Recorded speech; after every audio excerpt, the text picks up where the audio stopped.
പുറകിലുമുണ്ടെന്നുള്ള ഇതിനകത്തിരിക്കുന്നവർക്ക് അറിയില്ല എന്നാണ് എനിക്ക് തോന്നുന്നത്.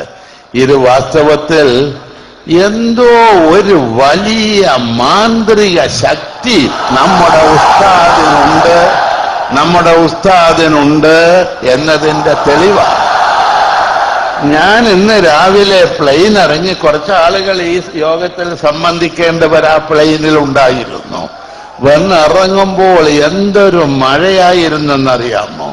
ഞാൻ ധരിച്ചു ഇതാകെ ഇന്ന് കലങ്ങിപ്പോകുമെന്ന്.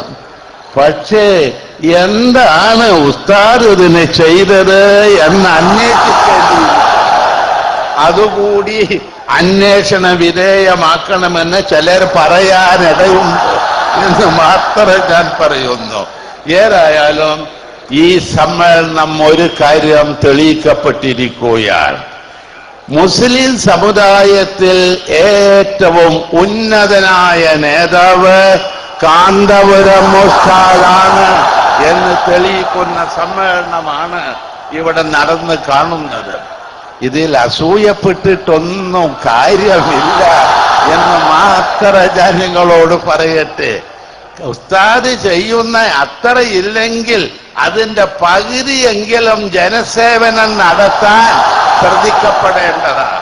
അങ്ങനെ ചെയ്താൽ ജനസേവനത്തിനുള്ള പിന്തുണയാണ് ഇവിടെ ലഭിച്ചതെന്നുള്ള കാര്യം നിങ്ങൾ കാണണം.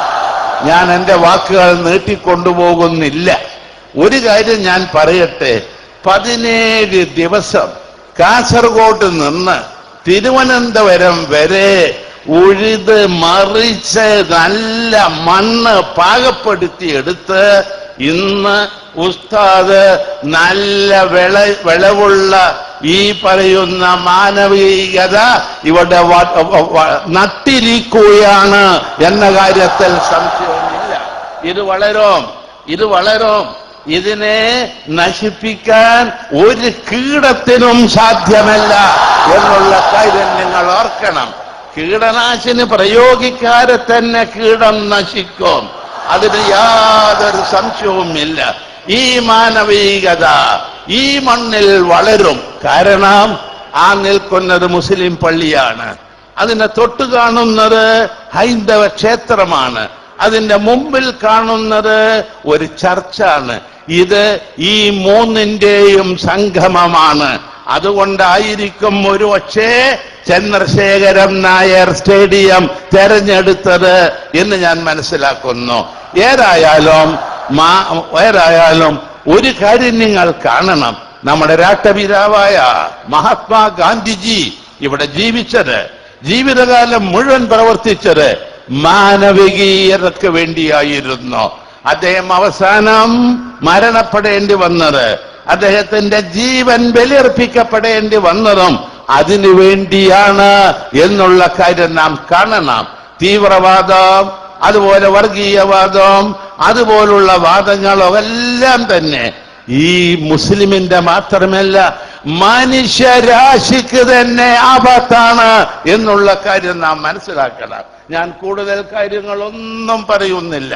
ഏതായാലും മഹാത്മാഗാന്ധിജി ഉയർത്തിപ്പിടിച്ച ആ മുദ്രാവാക്യമാണ് ഇന്നിവിടെ നാം ഉയർത്തിപ്പിടിക്കേണ്ടത്. അതിന്റെ നേതൃത്വമാണ് ബഹുമാന്യനായ ഉസ്താദ് ഇന്ന് കേരളത്തിന് നൽകിക്കൊണ്ടിരിക്കുന്നത് എന്നുള്ള കാര്യം നിങ്ങൾ ഓർക്കണം. അതുകൊണ്ട് ഈ പറയുന്ന ഉസ്താദിന്റെ പ്രവർത്തനങ്ങൾക്ക് എല്ലാ വിധത്തിലുള്ള വിജയം ഞാൻ ആശംസിക്കുന്നു. ഒരു കാര്യം എനിക്കറിയാം, മതവും രാഷ്ട്രീയവും അത് രണ്ടായി തന്നെ കാണണം. ഞാനൊരു രാഷ്ട്രീയ പാർട്ടിയുടെ പ്രവർത്തകനാ. എന്റെ പാർട്ടിയിൽ ചേർന്ന് പ്രവർത്തിച്ചാൽ ഭൗതികമായ നേട്ടങ്ങൾക്ക് വേണ്ടിയാണ്. മരിച്ചിട്ട് വല്ലതും കിട്ടണമെങ്കിൽ വേറെ നിങ്ങൾ ഏർപ്പാട് ചെയ്യണം.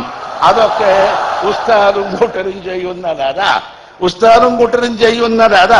ഞങ്ങൾ ഇഹലോകത്തിലെ കാര്യത്തിന് ഇനി ഒരു രാഷ്ട്രീയ പാർട്ടിക്കും മരിച്ചു എന്നാൽ സ്വർഗം നൽകാനുള്ള അധികാരമൊന്നും ഒരു രാഷ്ട്രീയ പ്രസ്ഥാനത്തിനും ഒരു സമുദായ പ്രസ്ഥാനത്തിനും ഇല്ല എന്നുള്ള കാര്യം നിങ്ങൾ ഓർക്കണം. എന്ന് മാത്രമല്ല, ഈയിടെ എന്നെ പുറത്താക്കി ഇസ്ലാം മതത്തുനിന്ന്. ഒരു രാഷ്ട്രീയ പാർട്ടിയല്ല, ഒരു മതസംഘടന എന്നെ പുറത്താക്കി. ഞാൻ പണ്ടും അവരെ കൂടെ ഇല്ല, പിന്നെ ഇപ്പൊ പുറത്താക്കണ്ടേ അവരിൽ നിന്ന്. ഞാൻ എന്നും ഒരു മുസ്ലിമാ. ഇസ്ലാം മതം എന്താണെന്ന് എനിക്കറിയാം. അവരൊന്നും എന്നെ പഠിപ്പിക്കേണ്ട. വേണമെങ്കിൽ അതുകൊണ്ട് എന്നെ ഇസ്ലാം മതത്തിൽ നിന്ന് പുറത്താക്കി 2 ആഴ്ച മുമ്പ്. എനിക്കത് മനസ്സിലായി. ഇങ്ങനെയൊക്കെ ഇസ്ലാം മതം കൊണ്ടുപോയാൽ എവിടെ പോയി നിൽക്കും? ഞാൻ ചോദിക്കട്ടോ. അതും ഞാൻ ആ സംഘടനന്റെ പേര് പറഞ്ഞപ്പോ ഈ സരസ് വഷളാക്കുന്നില്ല. പക്ഷെ ഞാൻ ഒരു കാര്യം നിങ്ങളോട് പറയുന്നു. ശാന്തി, സമാധാനം, മാനവികത ഇതൊക്കെ രാജ്യത്ത് വളർത്തലാണ് ഏതൊരു മനുഷ്യന്റെയും കടമ. അതിലേക്കാണ് ഉസ്താദിന്റെ പ്രവർത്തനം. അതുകൊണ്ട് ഞാൻ ഒന്ന് പറയുന്നു, ഈ സന്ദേശം മരണം വരെ മുറുകെ പിടിക്കാൻ നമുക്ക് സാധിക്കണം. നമ്മുടെ പ്രതിജ്ഞ അതാ. നമ്മൾ ഓരോരുത്തരും മനസ്സിലാക്കേണ്ടത് അതാ. ആ പ്രതിജ്ഞയിൽ ഉറച്ചു നിന്നുകൊണ്ട് ജീവിതകാലം മുഴുവൻ പ്രവർത്തിക്കാൻ സാധിച്ചാൽ ഒരു സംശയവും നിങ്ങൾക്ക് വേണ്ട, സ്വർഗം കിട്ടും എന്ന് ഞാൻ പറയുന്നില്ല. അത് പറയേണ്ടത് ഉസ്താദും കൂട്ടരൊക്കെയാണ്, അല്ലേ? പറഞ്ഞൂടെ? ഞാൻ രാഷ്ട്രീയമായിട്ട് പറയുകയാണെങ്കിൽ പറയും. നമുക്കിവിടെ ജീവിക്കാനൊക്കെ നല്ല സൗകര്യമായിരിക്കും. അത് മനുഷ്യന് വളരെ പ്രയോജനം ചെയ്യും. ആമുഖ പ്രസംഗം നടത്തിയ വ്യക്തി പറഞ്ഞതൊക്കെ വളരെ ഗൗരവമുള്ള കാര്യങ്ങളാണ്. അതുകൊണ്ട് ഞാൻ കൂടുതലൊന്നും പറയുന്നില്ല. ഇവിടെ പല മതപണ്ഡിതന്മാരും പുരോഹിതന്മാരൊക്കെ ഇരിക്കുന്നു.